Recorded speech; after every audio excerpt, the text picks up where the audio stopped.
क्या आपने कभी कोई ऐसा गेम खेला है जिसका एंड कर पाना बिल्कुल नामुमकिन हो? आप बस बार बार कोशिश करते जा रहे हो लेकिन फिर भी गेम खत्म होने का नाम ही न लेता हो। वैसे आज के समय में शायद ही कोई किसी गेम में अटक पाता हो, क्योंकि अब लोग इंटरनेट की मदद से कुछ मिनटों में ही किसी भी गेम की मुश्किल से मुश्किल लेवल को भी पार करने का तरीका ढूंढ सकते हैं।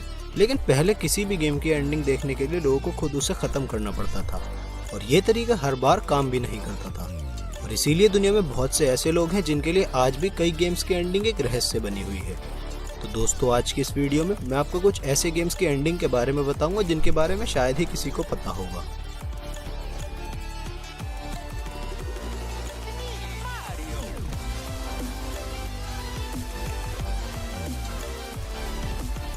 Number 1, flappy bird. Flappy bird को एक वियतनामी गेम डिजाइनर और डेवलपर डोंग युएन ने बनाया था।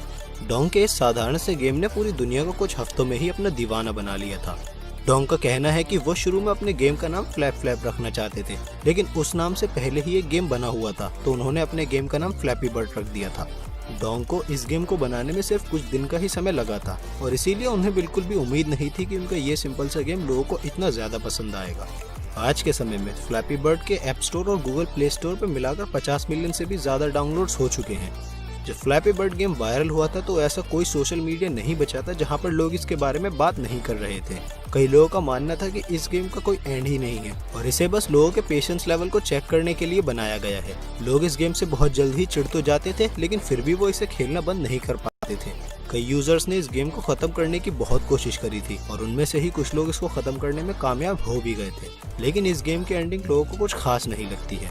जब गेम में 999 पॉइंट पूरे हो जाते हैं तो फ्लैपी बर्ड के सामने मारियो आता है और गेम वहीं पर एंड हो जाता है। अब जरा सोचिए कि वो इंसान कितना डिसअपॉइंट हुआ होगा जिसने इस गेम को एंड करने में इतनी मेहनत करी होगी। Number 2, Pac-Man. अगर बात करें क्लासिक आर्केड गेम की तो उनमें सबसे ज्यादा मशहूर गेम है पैकमैन। पैकमैन को जापानीज गेम कंपनी नेमको ने साल 1980 में लॉन्च किया था। ये एक सिंपल सा गेम है जिसमें एक प्लेयर को एक कंट्रोलर की मदद से लेवल में दिख रहे सारे डॉट्स खाने होते हैं, और उन डॉट्स को खाते हुए ही पैकमैन को अपने एनिमीज, जिन्हें घोस्ट कहा जाता है, से भी बचना होता है।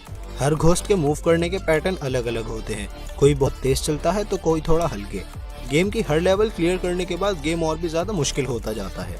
जो लोग भी पैकमैन खेलते हैं उनका कहना है कि ये 21वीं लेवल तक बहुत आसान होता है, लेकिन उसके बाद सभी घोस्ट बहुत तेजी से मूव करने लगते हैं और गेम बहुत ज्यादा मुश्किल हो जाता है। ज्यादातर सभी लोगों का मानना है कि पैकमैन में सिर्फ 255 लेवल्स हैं और 255वीं लेवल को पार कर पाना नामुमकिन है, लेकिन इस गेम के एक्सपर्ट प्लेयर बिली मिचेल ने एक बार कुछ घंटों तक लगातार गेम खेलने के बाद लेवल 255 को भी पार कर लिया था और वो लेवल 256 पर पहुंच गए थे। लेकिन जब वो लेवल 256 पर पहुंचे तब उन्हें पता चला कि उस लेवल पर कोई प्रोग्रामिंग मिस्टेक थी, जिसके बारे में पैकमैन के डेवलपर्स को भी नहीं पता था। इस लेवल पर गेम की आधी स्क्रीन पर नॉर्मल गेम ही चलता होता है और आधी स्क्रीन पर कुछ रैंडम नंबर्स और लेटर्स शो हो रहे होते हैं, लेकिन बिली ने इस एरर वाली लेवल को भी पार करने का तरीका ढूंढ लिया था, और जब उन्होंने लेवल 256 को पार किया तो वो दोबारा लेवल 1 पर आ गए, लेकिन इस बार इसमें घोस्ट बहुत तेजी से मूव कर रहे थे। और फिर जब बिली ने उस लेवल को भी पार कर लिया तो गेम की स्क्रीन पूरी तरह ब्लैक हो गई और फिर दोबारा से गेम स्टार्ट करने का ऑप्शन आ गया। Number 3, Subway surfer. Subway surfer को साल 2012 में साइबो और कीलू कंपनी ने मिलकर लॉन्च किया था और ये गेम आने के कुछ समय बाद ही हिट साबित हुआ था। इस गेम को खेलने के रूल्स बहुत सिंपल हैं, तो इसलिए हर कोई सबवे सर्फर को खेलते हुए घंटों बिता देता था। गेम में एक प्लेयर होता है जो एक पुलिस वाले से बचकर भाग रहा होता है और भागते हुए ही उसे कॉइन्स कलेक्ट करना होते हैं और साथ ही अपने रास्ते में आने वाले ऑब्स्टेकल से भी बचना होता है। हालांकि देखा जाए तो सबवे सर्फर से भी 1 साल पहले टेम्पल रन गेम लॉन्च हो चुका था, लेकिन लोगों ने तब उस गेम पर इतना ज्यादा ध्यान नहीं दिया था। पर जब सबवे सर्फर बहुत ज्यादा पॉपुलर हो गया तो लोगों ने टेम्पल रन को भी खेलना शुरू कर दिया था। दूसरी गेमिंग कंपनियों ने भी अपने इस तरह के कई गेम्स लॉन्च किए थे, लेकिन कोई भी गेम सबवे सर्फर और टेम्पल रन जितना पॉपुलर नहीं साबित हो पाया। अब वैसे तो सभी का ये मानना है कि सबवे सर्फर एक एंडलेस गेम है, जिसको चाहे जितना भी खेल ले पर उसका कभी एंड नहीं हो सकता। लेकिन अगर टेक्निकली देखें तो ये गेम भी एंडलेस नहीं है, क्योंकि किसी भी डिवाइस में एक लिमिटेड मेमोरी होती है जिसमें एक हद तक ही डेटा स्टोर किया जा सकता है। और अब भले ही गेम के डेवलपर्स का कहना सही है कि उनका गेम एंडलेस है, लेकिन एक डिवाइस की लिमिटेड मेमोरी के कारण सबवे सर्फर हमेशा नहीं चल सकता। इसलिए अगर कोई इस गेम को बिना आउट हुए लगातार भी खेले तब भी वो उसे हमेशा नहीं खेल सकता, क्योंकि उनका डिवाइस अनलिमिटेड मेमोरी होल्ड नहीं कर पाएगा और गेम कभी न कभी जरूर क्रैश हो जाएगा, जिससे सबवे सर्फर का भी एंड हो जाएगा। अब आगे बढ़ने से पहले अगर आपने अभी तक चैनल को सब्सक्राइब नहीं किया है तो सब्सक्राइब कर दीजिए और उसके बराबर में बने बेल आइकन को भी प्रेस कर दीजिए, जिससे डेली अपलोड होने वाली वीडियोस की नोटिफिकेशन आपको सबसे पहले मिल सके। Number 4, duck Hunt. Duck Hunt एक ऐसा गेम है जिसे हर किसी ने एक न एक बार तो अपनी जिंदगी में जरूर खेला होगा। ये गेम कितना ज्यादा पॉपुलर है इसका अंदाजा इसी से लगाया जा सकता है कि इस गेम की लगभग 28 मिलियन कॉपीज बिक चुकी हैं।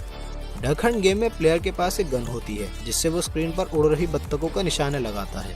इन डक्स को एक शिकारी कुत्ता घासों में से उड़ा रहा होता है और जब भी प्लेयर का निशाना ठीक लग जाता है तब वो कुत्ता मरी हुई डक को घासों में से उठाकर दिखाता है, और जब निशाना मिस हो जाता है तब वो शिकारी कुत्ता प्लेयर पर हंसता है। इस गेम की डेवलपर कंपनी निंटेंडो का कहना है कि डक हंट उनके बेस्ट सेलिंग गेम्स में से एक है, पर इतना पॉपुलर गेम होने के बाद भी ज्यादातर लोग इस गेम की एंडिंग के बारे में नहीं जानते हैं।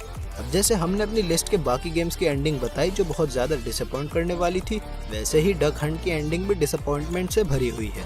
तो जब प्लेयर इस गेम की 99वीं लेवल को पार करता है तो वो लेवल 0 पर पहुंच जाता है और उस लेवल पर बहुत सारी डक्स आसमान से नीचे गिरती हुई दिखती है, जिन पर निशाना लगा पाना नामुमकिन होता है। और जब सभी डक्स नीचे गिर जाती हैं तब वो बस शिकारी डॉग हंसता हुआ ऊपर आता है और गेम वहीं पर खत्म हो जाता है। Number 5, T-rex game. T-rex game हमारे वीडियो में मेंशन किए गए सभी गेम्स से बहुत अलग है और इस गेम को बस वही लोग जानते होंगे जो अपने मोबाइल या पीसी में क्रोम ब्राउजर का इस्तेमाल करते हैं। मान लीजिए आप कभी क्रोम ब्राउजर पर किसी वेबसाइट पर जाने की कोशिश कर रहे हैं और तभी अचानक से आपका इंटरनेट कनेक्शन बंद हो जाता है और आपके सामने स्क्रीन पर एक डायनासोर बना हुआ आता है जिसके नीचे लिखा होता है there is no internet connection. अब बस यहीं से टी-रेक्स गेम की शुरुआत होती है।